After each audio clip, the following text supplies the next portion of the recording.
And doing that can require learning to unlearn.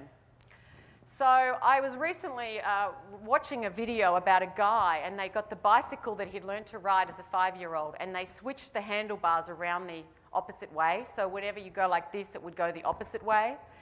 And it took him months to figure out how to ride, because you get on that thing, you're just used to going like this, right? To use Dr. House's example of learning to ride a bike.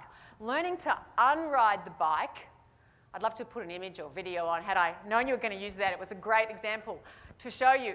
And honestly, if you ever did it yourself at home, like be careful, wear a helmet, shin guard, you know, the whole lot, because it's really hard. You have been so programmed to ride a certain way.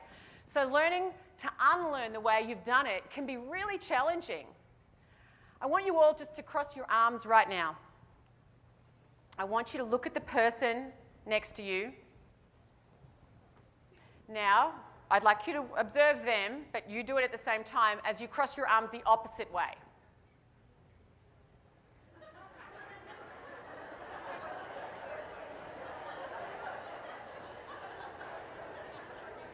Okay, we've got a few little smart cookies at the front here, but who felt like their IQ points went down about 20 points just then?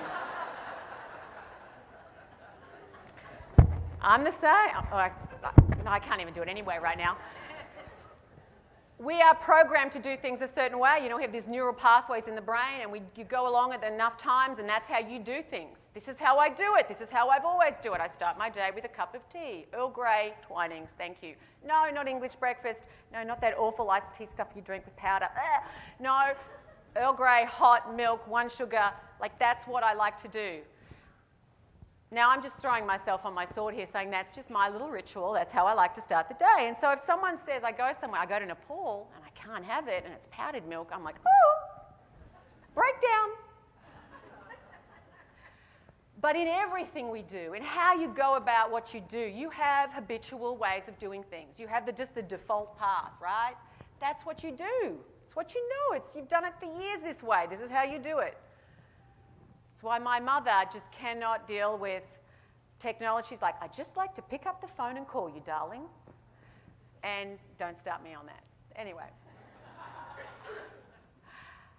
But in order to thrive in our lives, and in order for organisations to thrive and to grow and to fulfil what they exist to do, you have to be continually willing to unlearn what you think you know and what you just do, so that you can relearn a better way of doing it. It's like stripping off old paint so you can paint something fresh and new.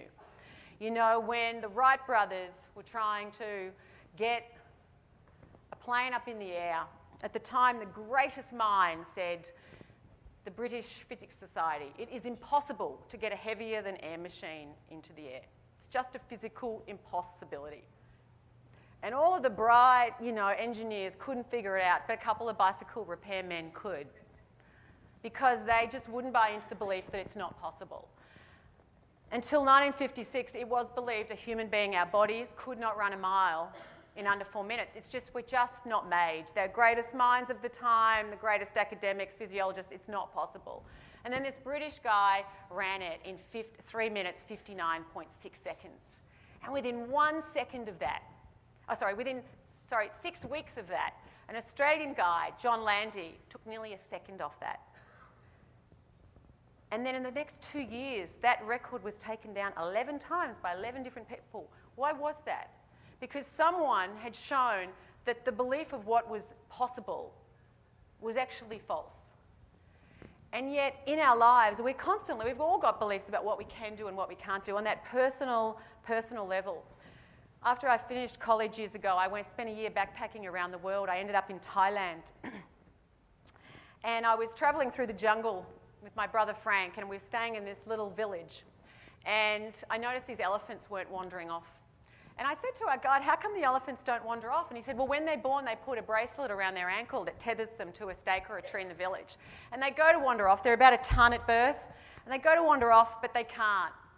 So they try a few times, and they just give up. They don't try because they can't. And then when they're 2 or 3, they take away that chain, And the elephants are obviously capable of going much further, but they have been conditioned to believe they can't. And as we know, there's a lot of experiments that have shown similar things. And I remember thinking, how silly are these elephants? But how often do we, as human beings, who have such incredible intelligence, still buy into beliefs about what can and can't be done based on past experience? And we are wired with what's called perceptual defense mechanism. We're wired to defend our view of reality. We also have something what's called confirmation bias, and to look just for evidence that proves that we're right and the rest of you are wrong. It's why the woman at the V-Day parades, her son is the only one marching in a different step to the other 10,000 soldiers, and she looks and she says to the person next to her, oh, the rest, they're all out of step, it's only my son that's in step. That's why George Carlin, the comedian, once said, have you ever noticed when you're driving that everyone going faster than you is a maniac and everyone going slower is an idiot? You don't see the world as it is. You don't see March of Dimes as it is. You don't see the potential to impact change and to help people and to ease suffering as it is.